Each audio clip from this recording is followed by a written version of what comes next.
Hey everyone, in this video, let's take a look at question 496, next greater element 1 on Leetcode, part of our blind 75 list of questions. So let's begin. In this question, I'm actually going to go ahead and just copy the examples here. I find that they're easier to understand than the actual question. Phrasing is a little weird. So in this question, we're given two arrays. We're given a nums1 and a nums2. You can think of nums2 as the entire array, and nums1 is basically telling me which of the elements in nums2 I want to perform this next greater element operation on. What is the next greater element? The next greater element is the element of which, for example, if I ask for the next greater element of 3, it is the element to the right-hand side of 3 that is greater than 3. And it is the first of that element. So in this case, it's going to be 4. It's possible there's like 6 and 7 here, but we only take the first one into consideration, which is 4 here.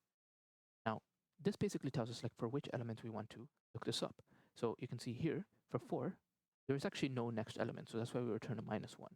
For 1, the next element here is a 3, so we return a 3. And again, for 2, there's nothing, so we return a -1. What about the next example?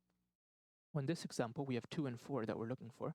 The next element of 2, next greater, is a 3. For 4, again, we don't have anything, so that's why we return 3 and -1 here. Okay?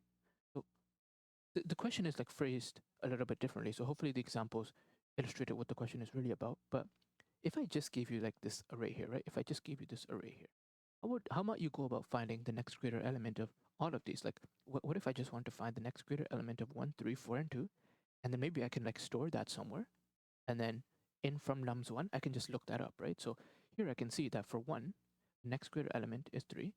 For 3, it's 4. 4, it's -1. For 2, it's -1, right?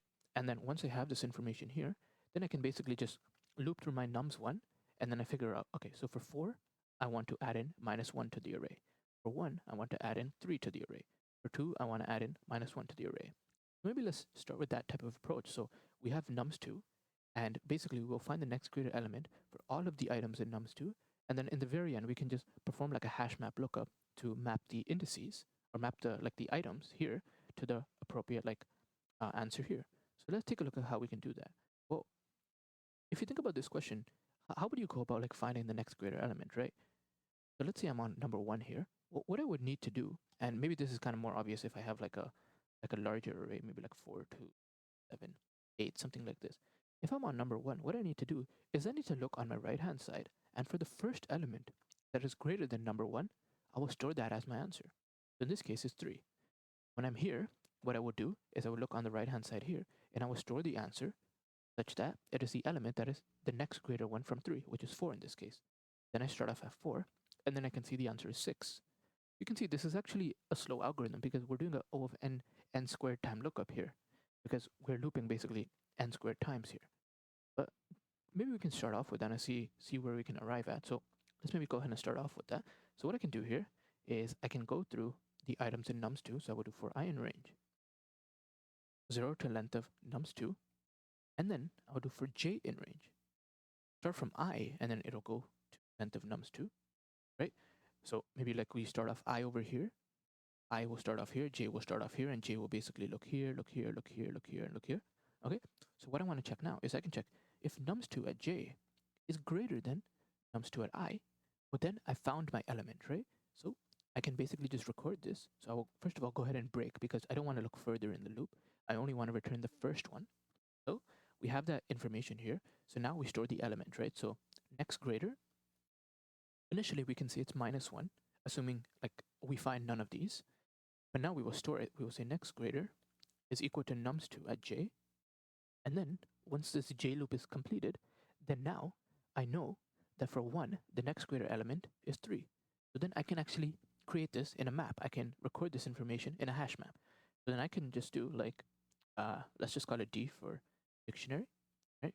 And then what I will do here is I will store D of what? Of nums2 I is equal to what? Is equal to this location, this next greater element here, right? So that's basically what we have. So let's just maybe go ahead and try to see if this works. So here I would just return an empty string. But let's just maybe see that it works with the first example is this one. Okay, so let's just see that it works. So we can figure out at least like what is the next greater element. So we can see that for 1 we get 3, for 3 we get 4, for 4 we get -1, and for 2 we also get -1. Perfect. So now that we have this information, all we need to do is when filling out our result array, like our final array, we will go through nums1. So for num in nums1, we will figure out what is the answer based on nums2. So I can do res.append d at num. And then in the end, I can just return res. Let's take a look at this. Go ahead and run this test case. And you can see it gives me the right answer. I'll go ahead and submit it. And also we get the right answer. Now, this is actually faster than 94%, but it really shouldn't be because this is an O of n squared approach. It's not necessarily the best one here. The best one is something which we call a monotonic stack. And it's maybe something you haven't learned before. So let's spend some time discussing what a monotonic stack is. And so then we can figure out how we can actually just not loop n squared times here, but figure out the answer in just one go in O of n time. So let's take a look at how we can do that. Open up my paint here. And I've already have something set up. So here's my monotonic stack. What is a monotonic stack? It is essentially a stack that is either strictly increasing or strictly decreasing. That's what monotonic means. It means strictly increasing, strictly decreasing. In the types of questions in which you're asked to find the next greater, then you want to use a decreasing monotonic stack, which basically means the items in the stack will all be decreasing, maybe like 5, 4, 3, 2, 1, etc. In the questions that you're asked to find the next smaller element, you will find or you will use an increasing monotonic stack. Okay? Basically, that's the idea of like how you want to use this or how you want to understand to use it.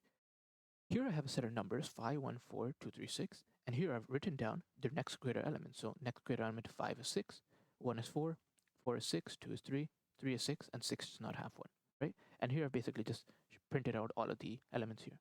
What do we do in a monotonic stack? Well, in a monotonic stack, first thing you do is you actually go through and you want to add the elements to the stack, but you want to add them such that you're preserving the decreasing stack property. What do we do here? Well, first thing we do is we add in the number 5, because there's no problems around the 5. What about next? We add in the number 1. Can we add this? We can, because it's still a decreasing monotonic stack, because you can see 5 and then we decrease to 1. So it's all good. What about now? 4. Can we add in 4? We can't add in 4, because if we were to add in 4, then it would break the monotonic stack property. It would be decreasing and then increasing. What do? Then we go ahead and we pop 1, and then we can see, can we add 4 now? Okay, yes, we can add 4 now. So we'll go ahead and add 4. Now notice what happened here. When I popped 1 from here, what does it necessarily mean? Well, if you think about this really carefully, it means that the item that I'm popping, the next greater element must be the item that I'm inserting. It has to be, right? Because we're going to the array in order. I'm popping this element. It's greater than, which means it defeats the purpose of a decreasing monotonic stack.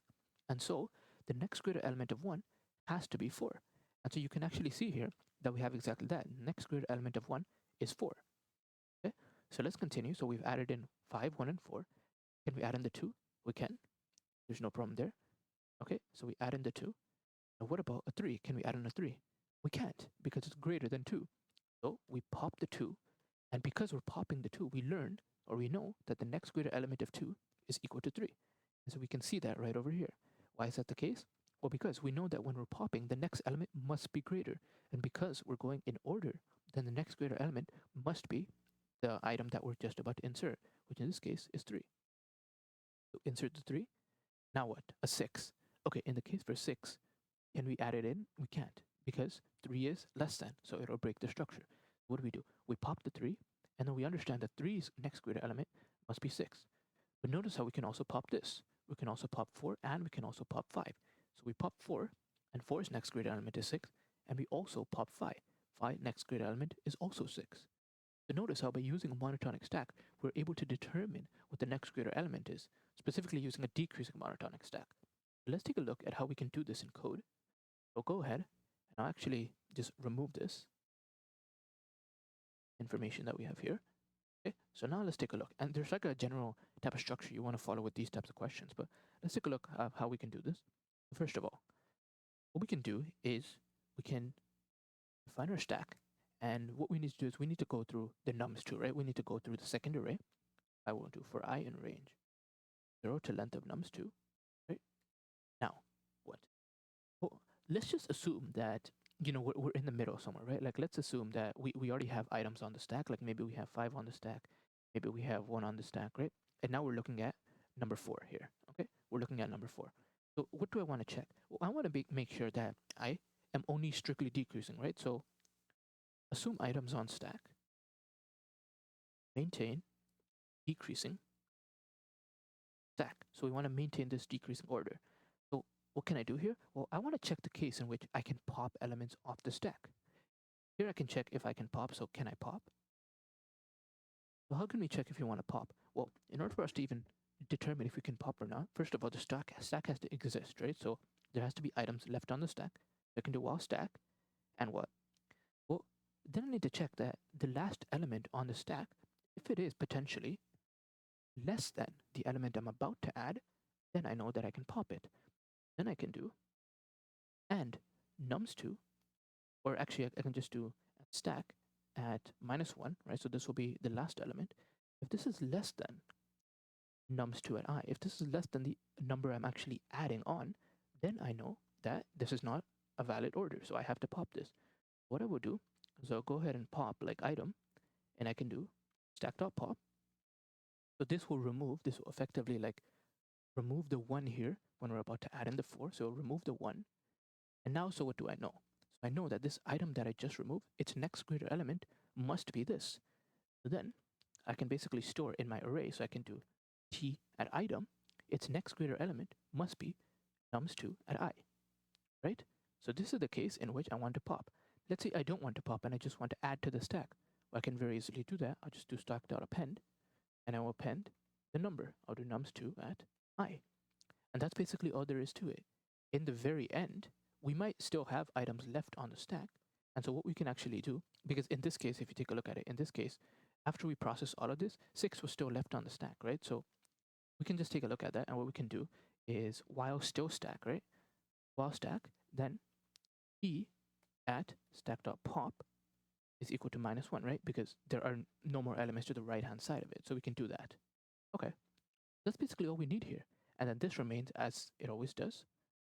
Let's try to go ahead and test this to see if we run into any problems. And res is not defined, and I did not define it here. So res I will define here. Okay, and let's go ahead and submit.